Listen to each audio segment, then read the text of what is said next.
First off, I want to thank the brave men and women who work behind the wall. I want to thank them on a national level because their job goes unrecognized. How do they try to turn a guard? Well, correctional officer. Sorry, I apologize. But correctional officer. How you guys doing today? It's Anthony Gangi, host of Tier Talk. Check this out, guys. I got Zoom, and that's our boy Russ Hamilton. You get to see Russ a lot now. He's got a playlist going on, right, Russ? Yes, I do. I have a playlist there. Hi, everyone. I'm Russ Hamilton. I'm a retired sergeant with California Department of Corrections and Rehabilitation. Yeah, you deserve a playlist. You give out some great advice, and I try to get content from Russ probably almost daily now. Okay, so we're doing a favor for Corrections 1. We are going to do 2 videos. This is our first video. We'll do another video in a couple of days, and they're kind of end-of-the-year reviews. This is actually going to be kind of a fun one. We're going to talk about like the 10 weird things that I guess you could say happened in corrections, Russ. I mean, that's the key, right? Yeah, all these things involve inmates, basically, so yeah.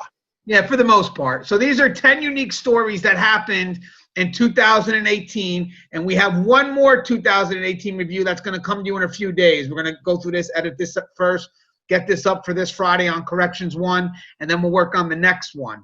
But what we're going to do is I picked 5 things from the beginning of the year. Russ picked 5 things from the end of the year, or like basically I got the first 6 months, he got the last 6 months, correct? Yep, we split it right down the middle and we picked our favorite ones. Right, so we're going to go ahead and discuss some of these stories. Some you may know of, some you may not. And I think this is going to be a pretty interesting but fun dialogue. I think that's the key. We're going to have a fun dialogue here. So when we come back from our sponsors, we'll introduce Russ again, make sure we all are familiar with Russ. And then we'll talk about 10 weird stories that affected corrections in the year 2018.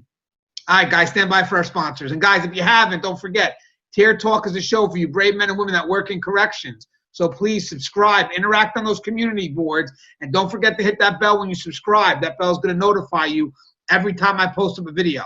I stand by. I wanted to attend a university that had an intelligence program. I wanted to look at problems different. I wanted to increase my critical thinking abilities. AMU offered those avenues to expand. Obtaining your degree as an adult, you're actually paying yourself and investing in yourself. You can't put a dollar on it, it's priceless. It's something that can never be taken away from you. American Military University. Learn from the leader. All right, and we're back. Hey, Russ, do me a favor, Russ. Before we go into these 10 weird stories that happen in corrections, can you give me a little bit about yourself? Introduce yourself, your career. Do what you can. Tell my audience who you are. Okay, well, I'll just start with my career, where I started at in corrections. I was hired by California Department of Corrections way back in 1989. My first prison was, yes, it was a long time ago, Anthony. I see the look on your face there. All right, it was way back in 1989. I started at San Quentin State Prison. My first day was on death row. And San Quentin, it was a great learning experience. And I spent 7 years at San Quentin. And then after San Quentin, I transferred to another CDCR facility called Sierra Conservation Center, which is a level 1, 2, and 3 in the Sierra foothills. And that was actually an even better learning experience. I got to see a lot of different things there. We had quite a number of riots and all kinds of craziness that happened there, even though San Quentin was actually quite a bit crazier. And then after I was there for about 10 years, I finally promoted to sergeant and eventually managed to retire. And as soon as I got out of retirement, I went back to work again for California Department of Corrections as an officer again, and I spent 2 years just basically running contraband interdiction on 2 yards. And that was a fun experience. I actually taught myself a lot more about finding contraband in those last 2 years than I even knew about before that. And then I retired again, and I had the opportunity to go to work for the county of Tuolumne here in California, because they were starting a juvenile correctional facility, and I was able to help them get that up off the ground because they didn't have anybody with any real custody experience. And now I'm done with that, and I'm moving on to doing things like this and working on training people across the internet with you and other people. Well, that's kind of what this channel is about. A lot of the information that we give out is very informative. It is training. We try to make sure that we give good information out there. So if it's not me providing, I go to experts like yourself. But I think this episode is going to be a little bit different. Usually when we do a show, we talk on the cuff. It's just what we're saying. We're giving out information. Because we're in the field. We have experience. We have multiple perspectives. And we really try to get a good dialogue going. This is going to be the first time ever we're kind of like reading it like the news. But again, we're still going to add our experience to it. So the first story that caught my eye was actually printed in Corrections 1. Guys, by the way, all these articles that we're reading, they're coming from Corrections 1. Corrections 1 actually has a spot where the stories are separated by topic. And there's a lot of unique topics there. And in this case, the topic here is weird news. So the first story I saw happened, it was reported in Corrections 1 on January 3rd, 2018. Thought it was unique. And you guys, whatever one you guys think of your favorite, let me know. Email me, gangianthony@yahoo.com. Or you can email even Russ. Russ, what's your email? My email is sierra.sargent@gmail.com. And that's SIERRA? Yes, SIERRA.sargent, common spelling, SERGEANT @gmail.com. All right, so Russ, the first story I thought of, again, January 3rd, 2018, inmate loses appeal after arguing that drugs hidden in buttocks wasn't his. All right, so I thought this was unique. This comes out of Allegheny County, PA. An inmate lost his appeal after making a big stink about how the drugs hidden in his own buttocks weren't his. The New York Daily News report that Edwin Wiley Biggs argued that there wasn't sufficient evidence to prove that the balloon filled with synthetic marijuana found in his buttocks was his. The court didn't buy his argument and upheld the sentence. Last April, a correctional officer told Wiley Biggs to bend down during a strip search after he saw another inmate pass him something. When the inmate spread his buttocks, a clear plastic bag containing a small blue balloon could be seen sticking out of his rectum. After officers retrieved the bag, the substance tested positive was K2. It's a form of synthetic marijuana. Wiley Biggs alleged that the substance wasn't his, but the court concluded that the state provided sufficient evidence to prove otherwise. There's two things I want to discuss here. First off, just as a little bit of a joke, hey Russ, let me ask you a question. When you caught an inmate with contraband, what were some of the excuses that they gave? Oh, yeah, it was always, it's somebody else's pants, or I just picked that up off the ground, or no, you didn't see, that wasn't mine. Did you put that there? They always like to, did you put that there? So the setup. The setup, The setup. This guy, I mean, it's obvious, he had this in the clinch. So. And you know what's funny? Even though this is a serious business, but sometimes we can look at things and kind of get a laugh. If I was the officer doing that, and as long as there's no security threat, no issues are concerned, if he kind of told me that, it would be hard for me not to crack a smile. Sorry, it's a bad joke, but thought I'd give it a shot. I've been working on this all day. You know what I mean? Working on that all day. On a serious note, Russ, and I want to forward this to you. Last thing about this article. K2 is a serious threat to our facility. Episode number 5. Hey. We is in the building. Hey, that's what we like, boy. Y'all already know. You like, boy. Look at this shit. Throw up everywhere. This what that motherfucking twat do to your ass. Sleep in that shit. Look at him. He dead. Look, there it is. He gonna swim like a fish. There you go. He don't snap. That's what we got. There you go. He don't snap. Look at all that throw up. Look at that throw up. Look at that throw up. He's swimming in that shit. That shit crazy. Oh, Lord. He don't woke up. Oh, Lord. Yes. Look at Sapo. Man, Sapo is dead. That's what K2 do to you. See him? Oh, he came alive. Don't let Dick smoke K2 in prison. Look at this shit. Look, please don't smoke. Mummy shit, man. That motherfucking spider web shit. That shit is foul, boy. Y'all think it's a game. Y'all think it's a game, but this ain't. Let me ask you a question. How relevant is that threat, and what does it actually do to the individuals that are taking this synthetic marijuana? Oh, I got to tell you, it's a horrible security threat because you never know what's going to happen to those inmates. We had a series of incidents at one of the fire camps that my last institution ran, where 4 of them had to be meta-flighted out. My last really super duper serious use of force that I did involved an inmate that I suspected was on synthetic marijuana. And he took 4 cans of OC pepper spray to the face, and it didn't phase him. And we ended up in a knockdown drag out basically over it. So you can't overemphasize the security threat is huge.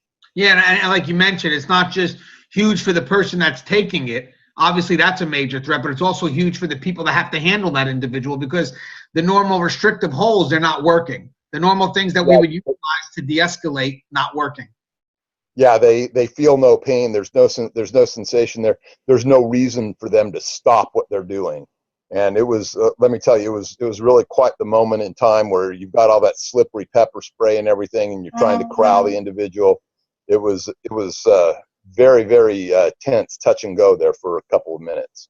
Right. It's also very hard to detect if someone's on it. In regards, obviously, you see them physically, but it doesn't show up in the urine either. Like when they void a urine, it doesn't show up, and who knows what it's made out of. K2 could be made from anything. These inmates are getting more inventive every day. I mean, what are some of the things that you've seen K2 made out of?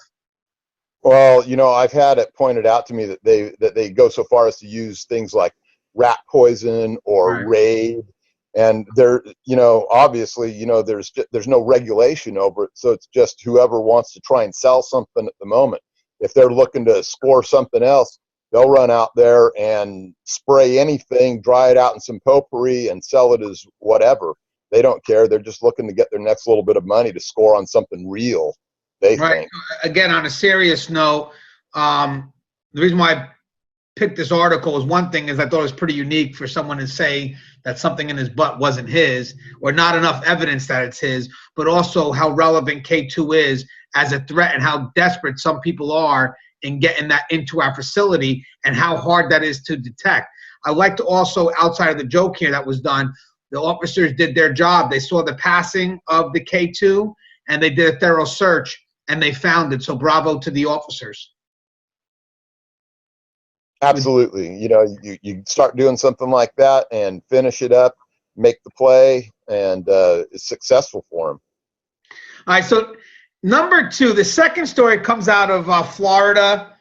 It was February 9th. It was posted in Corrections 1. I'm going to show you this video. Check out this video. I'm Flagler County Sheriff Rick Staley, welcoming you to the Green Roof Inn, also known as the county jail. Now let me tell you about our accommodations. We have a 1-star rating, and we're working to lower that as I'm speaking. There's no privacy in this hotel. Has group bathrooms and showers. No meal selection. You eat what we give you. Or you don't eat. Free transportation to courthouse or state prison. We give you designer jewelry to wear. It's also known as handcuffs and leg irons. And we give you free designer clothing, coordinated matching jumpsuits and sandals. Crime stops here. I hope you don't enjoy your stay.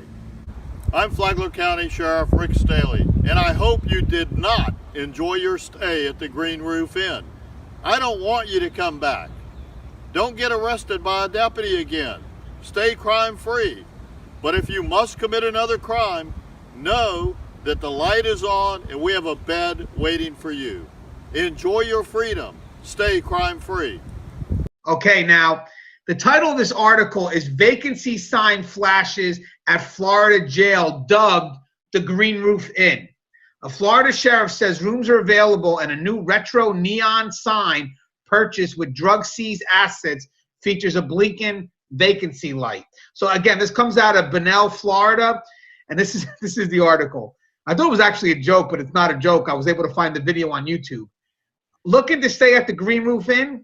Probably not. A Florida sheriff says rooms are available and a new retro neon sign purchased with drug-seized assets features a blinking vacancy light. Flagler County Sheriff Ricky Staley has dubbed the county jail the Green Roof Inn. A sign lists the amenities at the facility north of Daytona Beach. There is no privacy, group bathrooms, and no meal selection. But inmates do get free transportation to court and state prisons, designer handcuffs and leg irons, and color-coordinated jumpsuits and shoes. A sign at the jail exit lets inmates know the Green Roof Inn always has a light on, and beds are available if they break the law again. Staley says it's a warning that jail is not a 5-star hotel. You know what's funny, Russ, about this and why this kind of I wanted to use this article first. I had to see the commercial, which we just saw, and I like how he advertises the 5-star hotel, because he says we have 1 star, but we're doing our best to get lower.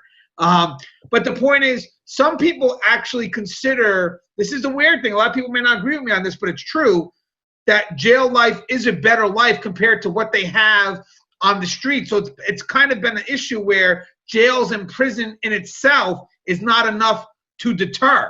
Would you agree? Oh yeah, you know, sometimes it's a step up. It was kind of hard for me to understand that from the prison view, but I'll tell you what, some of the juveniles that we took care of, they were literally living in the streets, and so for them, it was a treat to come to juvenile hall. But this particular sheriff, it sounds to me like he at least has a comprehensive way of trying to keep people out of jail by, you know, warning them, threatening them, and maybe he's just trying to go at it from all facets. Yeah, and actually, as I said, I thought it was very inventive. But again, just to kind of agree with Russ here, when we look at jail and prison, if we have a good life, jail and prison to us is something we wouldn't want to go to. But for most individuals who kind of go back and forth into these prison systems, it is a better life. The meals, they get fed, they get a place to stay, they get their hygiene needs met. They get programming if need programming. They get their medical concerns met. I mean, there are some inmates that I remember, that female inmates, that when they got pregnant, they would just go to jail, knew exactly what crime to do, have the state pay for the baby, and then get released. I mean, it's just a way that they figured out a way to work the system. But again, like Russ said, we have to look at it not from our mindset, but from the mindset of those that may actually, we may even say, hey, jail or prison may be a better life. Because it's funny, I've had families even call and say, hey, thank God my son's in prison or in jail. Have you ever heard of that before, Russ? Oh, many, many times, regrettably. So the next one is a bit unique. I thought you'd get a kick out of this, Russ. Okay, so Whitey Bulger been in the news recently. Russ, you're familiar with Whitey Bulger, correct? Oh, yeah, you know, the Irish Mafia connections and all that. All right, so Whitey Bulger obviously was recently taken out. I believe it was in Hazleton facility. Was that where he was taken out? I think that's where it was. I'm not really familiar with a lot of those East Coast joints. Well, he was taken. Obviously, at this point, they're still trying to figure out how that move occurred and whatever it is. But again, at the beginning of the year, around March, something happened with Whitey Bulger's ID. Whitey Bulger's victim's widow calls sale of prison ID card creepy. Now, this is what the ID looked like. Now, the prison identification card of Boston gangster James Whitey Bulger has sold at an auction for more than $11,000. So let me read a little bit about this, because this comes out of Boston. The prison identification card of Boston gangster James Whitey Bulger has sold at an auction for more than $11,000, drawing condemnation from the widow of one of his victims and the victim's right advocate. Lelands.com says the badge was sold last week to an anonymous private collector. Now, mind you, this article was written in March. Mary Callahan's husband, John, was killed on Bulger's orders in 1982. Now, she told the Boston Herald the sale was creepy. The 70-year-old widow says she's trying to get by on a fixed income and could use that kind of money. Andy Callahan said the sale of so-called murderabilia is a bargaining business. He called it revolting and disgusting, and that items that belong to people convicted of killing someone can be sold to a third party for profit. Guys, that seems to be a big thing lately. I mean, I know they had an issue with the drawings from John Wayne Gacy, and basically there should be no profit from what they called murderabilia, and I agree with that 100%. So I thought that was pretty shocking that his ID that somebody would sit there and something that we think nothing of. We work it every day. We don't think nothing of, but someone's willing to buy that ID for $11,000. I could just imagine what else they'd be willing to buy that was his, especially now because he's been taken off the count. Have you ever had that happen? I mean, you've been in San Quentin. You've been around some really hardened, famous, high-profile inmates. Have they ever tried to sell something off the internet or maybe something on eBay? Yeah, that's, you know, they were always trying to, you know, do different things like trying to sell paintings and things like that. A lot of those inmates actually had access to be able to sell some of those things until some of those laws started coming on the books in order to keep them from profiting. But yeah, I think that there was probably, you know, always, you know, some temptation there to some people with the degree of infamy that we saw out a lot of those inmates. You know, when you have guys, you get to where you don't even think about it after a while, you know, and you have guys like Richard Ramirez, the Night Stalker, and guys like that on your tier.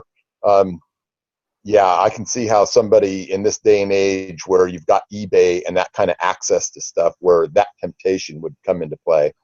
Right, but as I said, for us, it's work. We don't see them as, for us, it's a job, but there are some people that I'm sure would look to make profit, especially if there's a demand for it. High profile case like Richard Ramirez is obviously, there's going to be people with some interest. And if there was some memorabilia that he had or murderabilia, I'm sure there would be a market for it. And that's sad. It really is. It's sad. But unfortunately, some of these people that commit these high profile crimes, they have fans. Yeah, they do. And it's really been exacerbated by the whole advent of social media and eBay, where you can sell products like that and that sort of thing. $11,000 for an ID that probably doesn't cost more than what, less than $1 to make? Yeah, $1 to make it. Is that crazy? Yeah. And what's scary to me is, I don't know how the ID got out.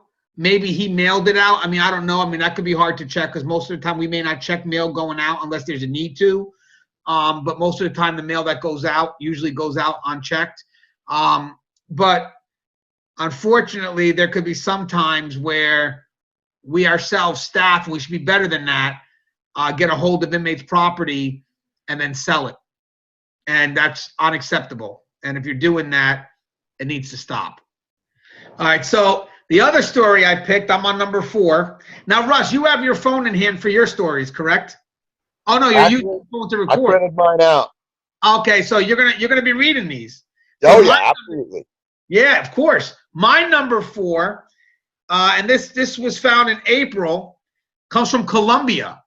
Colombian inmate escapes jail after getting CO drunk. The inmates reportedly got a CO drunk and convinced them to let them leave on the promise that they return with more alcohol. So real quick, this comes out of Bogota, Colombia. 2 inmates are on the run after getting a CO drunk and escaping from a Colombian jail. BBC News reports that Colombian police are searching for inmates Jahan Gutierrez Rinson and Olmedo Vargas after they escaped from La Picoto jail. The inmates reportedly got a CO drunk and convinced them to let them leave on the promise that they return with more alcohol. Colleagues of the CO said the officer's breath smelled of alcohol and he refused to be breathalyzed. Prison authorities said it's common for alcohol to be homebrewed inside the facility despite frequent checks. Officials also said that there were no damage to the facility structure or its gates, leading them to assume the CO colluded to help the inmate escape. Prisoner Director Colonel German Riquarte told Colombia's FM radio station that there had been a lack of professionalism in which an official seems to have broken security protocols, and this facilitated the escape. The weakness of this official meant that he ingested this liquor, and these inmates took advantage of that to convince him that they needed to leave the prison, Riquarte said. I got to say something real quick. How comfortable do you have to be with inmates to let it get this far? Yeah, to drink in the presence of an inmate, to partake in what they're partaking of. Well, hey, it's Colombia, so. Yeah, and it's scary because obviously, you know, we have officers, and this is sad, but it happens. We have officers that look for inmates' approval as opposed to doing what's correct. Remember, guys, if you're in this line of work, it's not about looking for inmates' approval. It's about doing what's correct. You're not there to be their friends. This is very simple 101 stuff, but you're not there to be their friends. You're there to do a job, get the job done, be effective, and go home. At the end, I've seen people that come into work looking to be popular, and when they look to be popular, the inmates test you. The inmates will test you because you're looking for their acceptance. And when you go to write them up, the first thing they may say to you is, yo, we didn't think you were like Russ. We didn't think you were like these other officers. And they try to play that game. Let me tell you something. I'd rather be like Russ any day of the week. I'd rather be like those other officers who are doing their job every day of the week. I'm not here for the inmates' acceptance. I'm here to do a job. Would you agree, Russ? Oh, absolutely. You know, that guy, yeah, his comfort level was way high. He identified far more with them than with his peers. But then again, it is Colombia, so I don't know. Well, yeah, I know very little about Colombian jails. Okay, so the last story I got, and then we're going to go to Russ. It was printed in, okay, so we're going back to March, guys, because I went back and chose this one. And this comes out of Essex, England. This comes out of England. Police release inmate who refused to defecate for 47 days. Lamar Chambers' lawyer said the suspect would rather die than go to the toilet. And guys, believe it or not, this made a lot of news. This was easy actually to find something on, but I'll read a little bit about it. Essex, England. A drug suspect in England was released by police to the hospital after he refused to defecate for 47 days while in jail. The Metro News reports that after 24-year-old Lamar Chambers was arrested on January 17th, Essex police believed he swallowed some drugs. Police then waited for the inmate to do what he needed to do. But after several weeks passed by, it became clear that the inmate's situation was damaging his health. Chambers' lawyer said the inmate would rather die than go to the toilet. Throughout his time in custody, police said they ensured Chambers was supplied with food and water, according to Newsweek. His health, well-being, and dignity were paramount at all times. An Essex police spokesperson said, despite this, nothing was passed by Mr. Chambers, who also routinely declined medical treatment and the opportunity to visit the hospital. Officers asked the court for an extension on 7 separate occasions to keep Chambers in custody in hopes that he would finally pass the drugs. On Monday, he was finally released from jail to go to the hospital. The Crown Prosecution Service dropped the initial drug charges against Chambers. He was rearrested on a lesser charge and released on bail before police transported him to the hospital. And the funny thing is this, when I was doing my research, one of the officials said that he also holds the record for longest not pooing in a prison or a jail. So 47 days. Does that take commitment? No, that takes guts. A bubbly gut. But you're right though. That's a little bit of a pun there. It takes guts as bad as my crack. You know, I'm all about law and order, but I got to hand it to the guy. You know, really, that takes guts. That takes heart. That takes, I don't know. It takes something. 47 guys. This is actually pretty unique to argue to follow, because there's articles that say he's on his 37th day. He's on his 38th day. So people were keeping track of this. And then finally at his 47th day, they had to get him out because they couldn't get the extension to keep him. And then I believe they said he wound up getting rearrested on something smaller. But I thought that was a pretty unique story. So let's take a quick second break, and then we're going to go to Russ's 5 stories. So stand by for our sponsor yet again. I wanted to attend a university that had an intelligence program. I wanted to look at problems different. I wanted to increase my critical thinking abilities. AMU offered those avenues to expand. Obtaining your degree as an adult, you're actually paying yourself and investing in yourself. You can't put a dollar on it. It's priceless. It's something that can never be taken away from you. American Military University. Learn from the leader. Okay, so we're back. Okay, Russ, I gave up my phone. Now it goes to you. Let's see what 5 stories you picked. All right, so the first of my 5 stories here, this one is called Officials. South Carolina inmates ran a $560,000 online dating extortion scheme. Okay, guys, real quick, I got a video. Check out this video. We are here today with local, state, and federal law enforcement, as well as various divisions of the military to announce that we are unsealing several indictments. These are multi-defendant indictments charging inmates at the Department of Corrections and individuals on the outside. We have a total of 5 indictments charging 15 defendants. We have copies of the indictments for you, which lay out the allegations of a scheme in which Department of Correction inmates went on dating sites and posed as women seeking a dating relationship with members of the military. After meeting the military servicemen on the website, the allegation is that the inmate would then send them nude pictures of young women, the pictures they had obtained through the internet. According to the indictment, the inmate would then ask for nude pictures in return. Later, after the exchange of the pictures, the inmate would call the serviceman, claiming to be the father of the young woman. He would tell the serviceman, according to the indictment, that the woman was underage, and that unless the serviceman paid him some money, he would notify military authorities. Okay, got Russ. Okay, so Columbia, South Carolina, 5 inmates in the Carolinas extorted more than $500,000 from military personnel throughout the country using illegal cell phones to pose as underage women on dating sites, authorities said Wednesday. According to court documents, inmates used contraband phones to join dating websites, contacting and exchanging nude images with service members across the country. Once the targets had been reeled in, Drew Goodridge of the Naval Criminal Investigative Service, that's NCIS, it's on TV all the time, said inmates then posed as authority figures like a father or police officer, claiming the girl with whom the victim had been communicating was underage and demanding money to keep the exchanges private.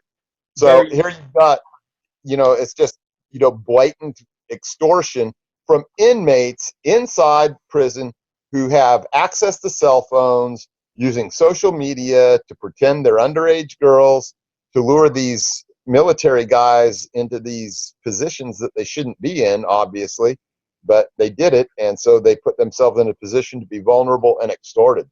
And it's horrible. This is a thing that we look at all the time inside prisons with access to these cell phones. These are how a lot of crimes get done. Now, this was just extortion, but, these guys with those cell phones, they can order hits, they can coordinate drug drops, they can coordinate escapes, they can coordinate a lot of different crimes. So, I mean, to be honest with you, we're lucky that's all they did. I mean, not to, with access to those cell phones, they could have done a lot worse. But I will say one thing, Director Brian Sterling, I've been keeping track of him ever since they had that riot in Lee, I forget the name of the facility, but I want to say it's Lee's. He had a riot where multiple inmates got killed, and it was over cell phones. It was over contraband, but cell phones was a piece of it. And this director has done what he could, or is doing what he can, to eliminate not just getting the contraband in, but to also try his best to eliminate their means of communicating. Yeah, they have a system called it's basically cell phone interception technology. Yeah. And what it does is rather than simply block the cell thing, it reroutes it, and then it'll take those numbers and it'll decide whether or not that number is cleared to make a call, and reroute them. If the number's not cleared to make a call, it bounces back. So it keeps the inmates from doing that. But unfortunately, they're finding that there's all kinds of workarounds and ways to hack that. So it's it's becoming a tit for tat situation. One technology ups, and then the other comes back and finds a way around it. Yeah, and as I said, guys, people don't realize how genius some of these inmates can be. I mean, even though it was an extortion, over $560,000. It's just crazy what they're doing with their cell phones, because this wasn't easily tracked either. They had to get, I believe, also the IRS to do investigations, because it was layers after layers of where the money was going. So it was very sophisticated. And again, here we are. They got cell phones, however they got them. Again, if it was done by staff, you got to realize something. They're no longer our brothers and sisters. So, again, they're already under the control of an inmate, which means that they no longer work for us. They work for the inmate. Or it could be family, whatever the case may be. But the point is they do pose a threat. And when I read this, I know it sucks. It's sad to see that there was that extortion for $560,000. But what Russ mentioned before, look at what else could have happened. You could have had escapes. You could have had murder for hire, sex trafficking. I mean, it's crazy what these illegal cell phones can do, guys. And this is more than just calling families. And, guys, the incident in South Carolina, cell phones were part of that contraband. So it can cause riots behind those walls. It can get people killed when people are fighting for that. To them, it's gold. That cell phone is gold because it gives people a chance to connect with the outside world. And it's pretty much that connection it's hard to monitor. It's very hard to monitor. So again, it's a very unique story, but I also want to make sure the dangers that cell phones possess. And that was a great reason for us to bring the story. I found out about this story through a friend of mine who texted me this story. And I thought it was very unique. And at first we looked at it, I'm going to be honest with you, we laughed a little bit. We couldn't believe, how genius this was. But at the end of the day, we looked at it, Russ, and we were saying, you know what? They could have done worse things with those cell phones. And it was bad enough, they did this to military personnel, And yeah, shame on them for letting it get that far and making themselves vulnerable. But I don't want that happening to anyone in my family, I'll tell you. Yep. And again, I think it was a very unique story, and it also shows you how genius and how intricate, what they do. As I said, the IRS in the one video, I didn't get a chance to show you all of it. I showed you a piece of it. He talks about the layers that have to be peeled back to find out where the money's going, and and it's a constant investigation. Supposedly, it started in 2017 with it's Operation Surprise Party or Surprise something. I forget the name of it.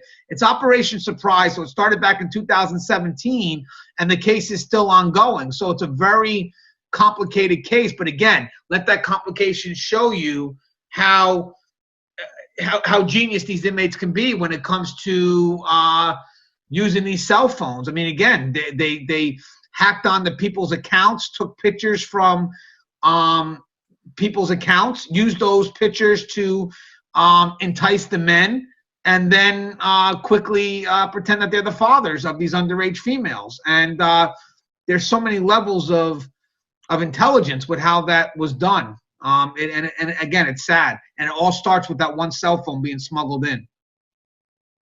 Yep. So, I've been involved in, lots of cell phone interdiction, lots of states across the U.S. And that danger to me, that's why I never stopped on it. To this day, I'm reporting cell phones across the United States. All day. So what do you got? What do you got next, Russ? Okay. Story number 2, or story number 7, depending on your perspective there. This one just amazed me. This is a woman impersonates deputy and gets her boyfriend out of jail. Okay, Russ, I got a video. So let's show the video so that we're not making this up. Check out this video. That a woman impersonated a California deputy to break her boyfriend out of jail. Maxine Feldstein and Nicholas Lowe are being held now in the Washington County Jail tonight. According to an affidavit, Feldstein told Washington County officials she was a deputy with the Ventura County Sheriff's Office in California and sent over an authentic-looking form releasing Lowe from Washington County custody and releasing any holds the California County had on Lowe. 2 days later, a Ventura County official called to pick up Lowe, who had been released. Officials say that they learned that Feldstein was behind those forged documents by listening to phone calls Lowe had made to her. Officers also found a video visit where the suspects detailed the escape plan. Arrest warrants were issued for Feldstein and Lowe on August 1st, and according to detention records, they were booked into jail on Friday on a $15,000 bond. All right, Russ, what do you got? All right, so this is Fayetteville, Arkansas. There were no cop costumes required in this jailbreak, just a phone call, some authentic-looking paperwork, and a well-thought-out reason to do it. Police say that Northwest Arkansas Democrat Gazette. Oh, and a willing girlfriend, of course. So Maxine Feldstein, 30, and her 23-year-old boyfriend, Nicholas Lowe, had been arrested on July 14th and booked into the Washington County Detention Center in Fayetteville. Feldstein was arrested on suspicion of possessing a controlled substance with intent to deliver and had a hold from Ventura County Sheriff's Office in California for false impersonation. But while Feldstein was able to bond out the next day, her boyfriend could not leave. So in an attempt to flee, Lowe told his girlfriend to pretend to be a deputy from Ventura County, according to a probable cause affidavit. While Feldstein was visiting him, Lowe told her to tell the Washington County Detention Center that Ventura County is having issues with overcrowding and all low-priority extraditions have been suspended, KFSM reported. If true, that would mean that Lowe would not be transferred over to a California jail. But, of course, that wasn't true. And his girlfriend ended up calling the jail and then saying that she was a deputy, and then forwarded them via just email, just plain old email, paperwork that showed that they were going to void the hold on him and that they were going to let him out. And they fell for it, hook, line, and sinker. You know what bothers me about this is a couple of things with this, actually, and this is just I could be wrong, so guys, don't take it the wrong way, but we talked about complacency not too long ago, right? I don't know if it was it an email or a fax? Do you remember that? It was an email, according to this. It wasn't even a fax. It was an email. Okay, so one thing is the email. You verify the email. It should be coming from a government agency, right? So did the email have that like a government agency connected to it? That's what got me. Like certain emails are going to have your first name dot your last name and then at whatever doc dot whatever state, whatever it is, something .us, whatever it is, something. Yeah, it should be .us or .gov, something like that. But maybe they just didn't check it. And I wonder if she took an officer's identity, maybe, and with that she was able to get the email, because I think she says she's Officer Kershaw or something. Yeah, I think she claimed to be an officer, but nowhere in here does it say if they ever bothered to call anyone back and to check or verify, or whether they used any NCIC resources to double check to see if they were even talking to a real law enforcement agency. Yeah, see, I tried to follow up on this after I read it the other day. And as I was trying to follow up, that's the first thing that came to mind, exactly what you said. I mean, we get stuff to our offices all the time. We verify that. We verify who we're talking to, especially when it comes to an inmate release. We're verifying everybody. Yeah, all of our stuff when I was working for juvenile corrections and probation, everything came over the California Law Enforcement Telecommunication Network. And so, if someone's smart enough to spoof that, then you've just been had. But that's a closed system. And why they felt comfortable enough to do all this on an open system, I really don't know, unless they're just used to doing business that way. I don't have an explanation for it. Yeah, and as I said, it wasn't something I could find, so I don't want to say anything. But if you read this article here, again, just giving advice. I'm not particular to this incident, but just in general, guys, cross your T's, dot your I's, don't be complacent, double check the people that are calling you. Don't take personal emails from anyone, especially on a professional level. Keep it professional, keep those emails professional. Again, because those professional emails are what you're going to use to verify that it came from an original source. But again, it doesn't hurt to call back the agency, because the thing is that we should always have a list of who we speak to and be able to verify who it is that we're speaking to. And if we don't know who that person is, that's enough for us to call back the agency and say, hey, do you know who this person is? Does this person work for you? We actually, on a side note, that should also be done with emergency contact for inmates. You should only be giving out information to emergency contacts, and they should have to be calling from that number that they're listed from. So I could say I'm such and such, I'm the emergency contact, but if the number don't match, I'm not going to give you the information. Now, if the number had to be changed, then you better get in touch with your loved one in the facility and have them update his information. But in the meantime, I look for those phone numbers. Those phone numbers have to match. It's crossing my T's, dotting my I's. Same thing here. Again, I don't know the specifics so much here, and I tried looking it up. But in the meantime, just to give advice out there, verify, set up the fail safes. Verify, have a contact from who you're dealing with and see if that person knows who that person is, and the email. Or if it's a fax, whatever the case may be, verify the number, verify the email, and don't accept personal emails. I mean, again, she could have maybe stole someone's identity and utilized their email. I don't know what that was about. I don't have specifics on that, but don't take a personal email to do professional business. Yeah, and if you need to call someone back, never do it with the information that they've provided you. If you have to check that number, check it from a third source, on the internet. Go to a government registry and see if that number really does belong to, the XYZ Correctional Center, because whatever they've given you can be wrong. So don't trust any of the information that they've given you. And that's one thing I always used to do when they would request from me in one of my emails for me to call someone. I'd go to a government directory and look up and see if that number was really in there. And then if it was, I was good to call it back. But I hope we take this as a learning experience too. Again, I don't know how sophisticated this female's plan was. I'm hoping it was, believe it or not, I'm hoping it was very sophisticated, because if not, then it shows complacency. So again, I don't have enough details. If anybody knows anything about it, feel free to email me at gangianthony.com, gangianthony@yahoo.com. But again, if it's sophisticated, it is what it is. It may be hard, especially if you're crossing your T's, dotting your I's, and everything leads back to the fact that it seems to be legit.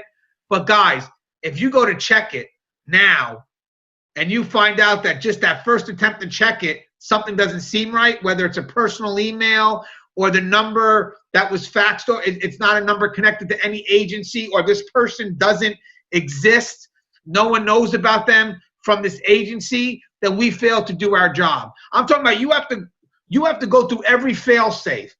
And if every fail safe goes through and let's say that person's able to make it through those walls, then okay, you made an effort. You didn't fail at level 1 or level 2. But if you're failing at level 1, you may be in the wrong profession. I'm sorry, I'm not going to be, I don't mean to be an ass, but it's true.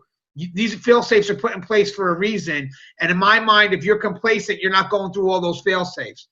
Go through those fail safes. Double check, triple check, do whatever you can do. Because this could have been a lot worse too. This could have been someone that was more high profile. This looked like, even though his case was minor, it could have been someone who was violent that could have posed a serious threat to the community. Right on. Absolutely. Yeah. All right. You ready for number 8? Number 8. Number 8. Here we go. All right. Deputies say inmates drank hand sanitizer from a container in the jail van and took off on a 4-wheeler and broke through a gate while on a work detail. Now, the reason I love this story is because I've said that there is no more dangerous thing inside, around, near inmates in a prison than alcohol. It's the most dangerous thing out there that we face. I have fought so many drunk inmates, I can't begin to tell you. These guys, though, they took it to a whole new level because this happened outside the gates. So this is Deschutes County, Oregon. 2 Deschutes County inmates on a work crew got drunk on the alcohol from hand sanitizer, then went joyriding on a stolen ATV until deputies caught up with them Wednesday, authorities say. Christopher G. Toure, 30, and Sean D. McAllister, 34, were part of a 4-inmate work crew at a ranch east of Bend, feeding rescue animals and cleaning up the property.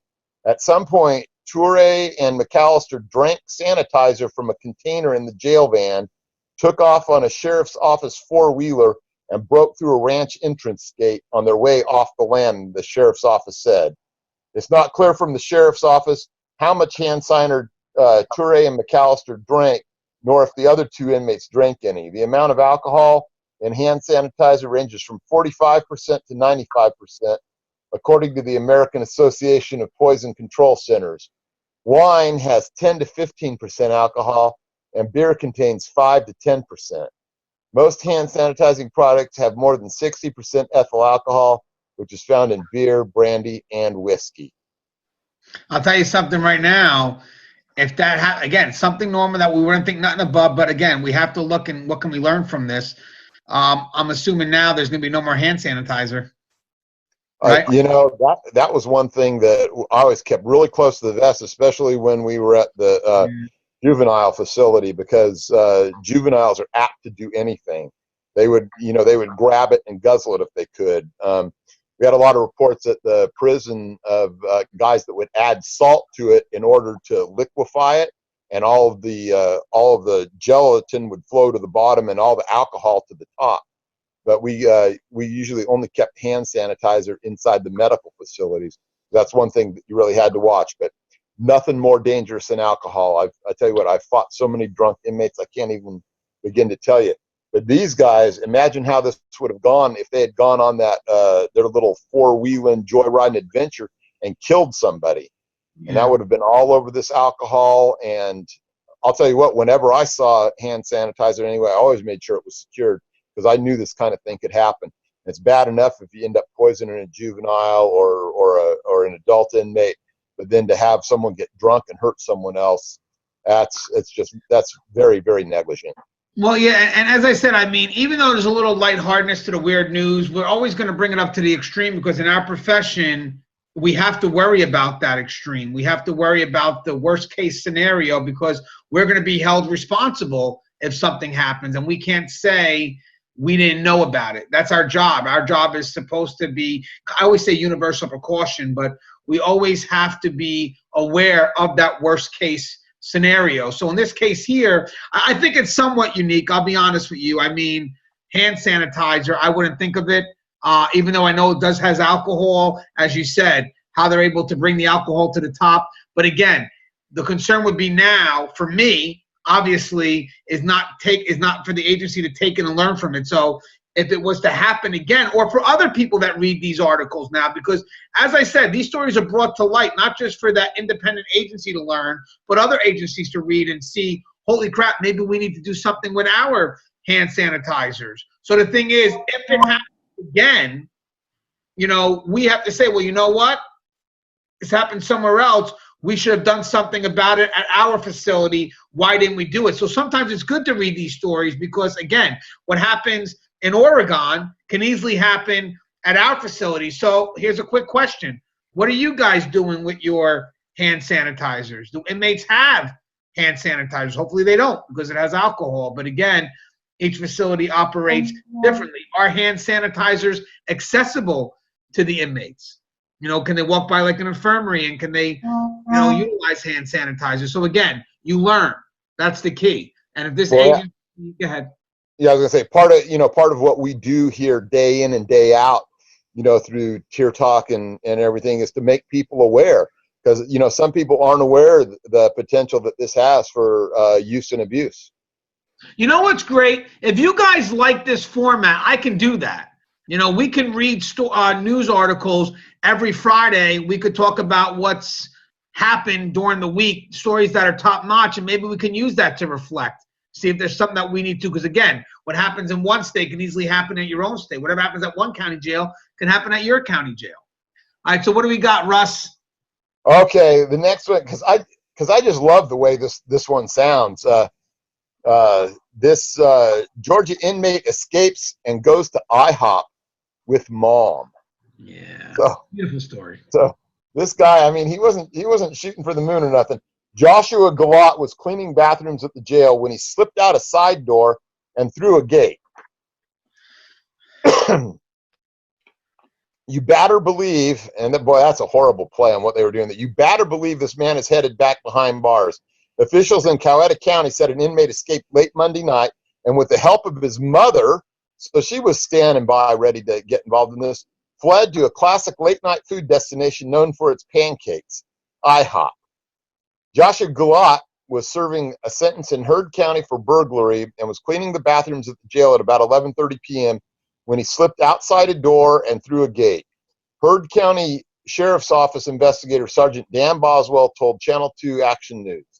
Galat's mother, Kathy Pence, was waiting with a car outside, and the two drove to Noonan IHOP, which is where investigators found them about 2 hours later, Boswell said. Both were taken into custody. Heard County officials found the duo by tracking Pence's phone. I mean, come on. Let me just say something real quick. You know, because this is the sad thing, guys. We've had people sneak off details and come back. They find maybe there's a little vulnerability somewhere, and they sneak off and they come back.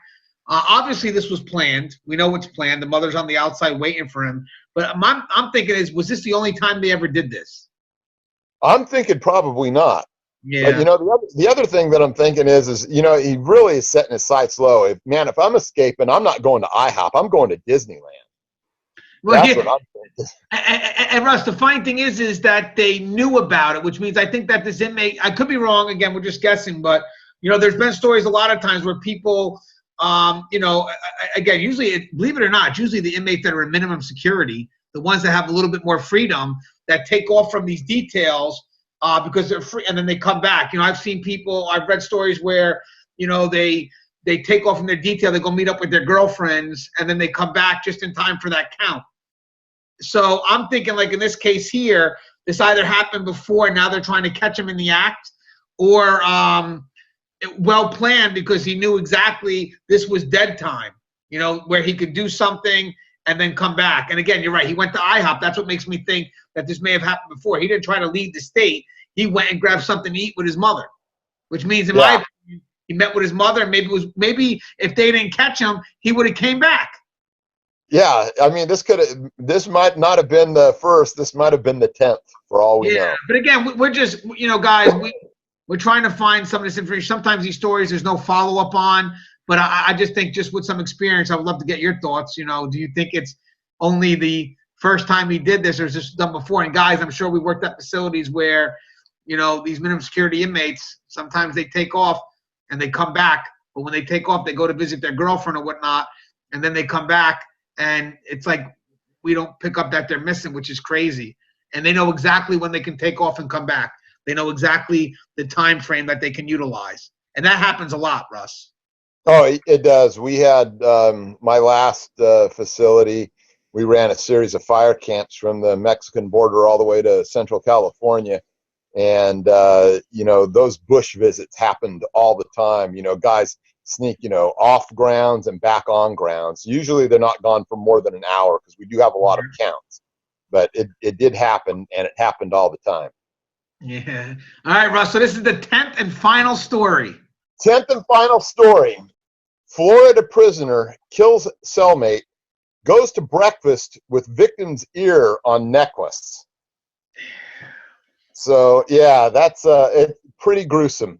Lake City, Florida, an inmate at Columbia Correctional Institution Annex was able to strangle and mutilate his cellmate, gouge out his eyeballs, wrap his blood-soaked body in a sheet, and walk to the prison's chow hall wearing the dead inmate's ear strung around his neck before officers learned anything was amiss, several prison sources told the Miami Herald. Well, I guess that says about it all, but we'll get to the STG/gang connection here. Well, I mean, wait, real quick, just go. I mean, I know that they said, but just going back, can you read the part real quick about the officers realizing it when? It said that said that he managed to do all this before officers learned anything was amiss. So this is opening up in the morning for breakfast. I don't know how they would have known anything unless it was very noisy, which I don't know if the murder was or wasn't, because it probably happened inside the cell, obviously. So the murder happened Thursday morning, hours before an apparently unrelated gang melee erupted in another building on the compound located in Lake City, 50 miles west of Jacksonville.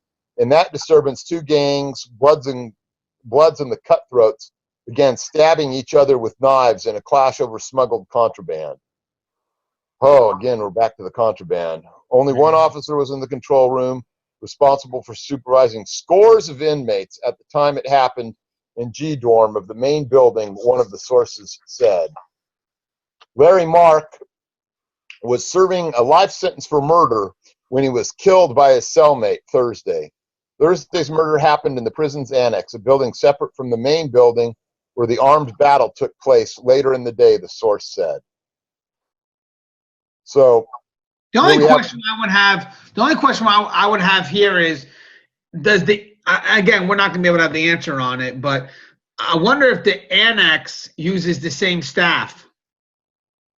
Oh, yeah, I don't know. Two separate entities, because it looks like obviously they got tied up with that code.